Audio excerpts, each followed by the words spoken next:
Hi everyone. ఇలాంటి question examination లో వచ్చినప్పుడు మనం ఈజీగా ఎలా సాల్వ్ చేయాలో చూద్దాం. ఒక పాఠశాలలోని 3 తరగతుల విద్యార్థుల నిష్పత్తి 4:5:6.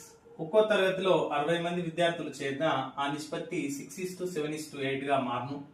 అయినా మొదట ఆ పాఠశాలలో గల విద్యార్థుల సంఖ్య ఎంత? సో మొదట ఉన్న పాఠశాలలో విద్యార్థులు ఎంతమంది అంటున్నారండి? సో 4:5:6 మొత్తం యాడ్ చేస్తే 15 వస్తుందండి. మన ఆన్సర్ ఖచ్చితంగా 15 మల్టిపుల్ ఉండాలి. 530 15 మల్టిపుల్ కాదు, 350 15 మల్టిపుల్ కాదు, 630 అవుతుంది, 450 అవుతుంది.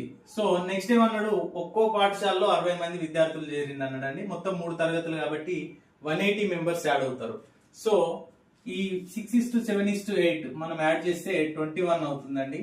అంటే దీని అర్థం ఏంటంటే మనము 180 యాడ్ చేసిన తర్వాత ఆ నంబర్ ఖచ్చితంగా మనకు 21 మల్టిపుల్ అవ్వాలి. సో ఇక్కడ 180 యాడ్ చేద్దాం. 810 21 మల్టిపుల్ కాదు,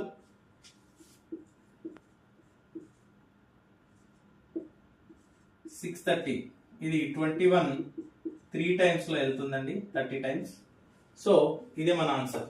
ఈ వీడియో ఒకవేళ నచ్చినట్లయితే లైక్ చేసి షేర్ చేయండి, మన ఛానల్ సబ్స్క్రైబ్ చేసుకోండి.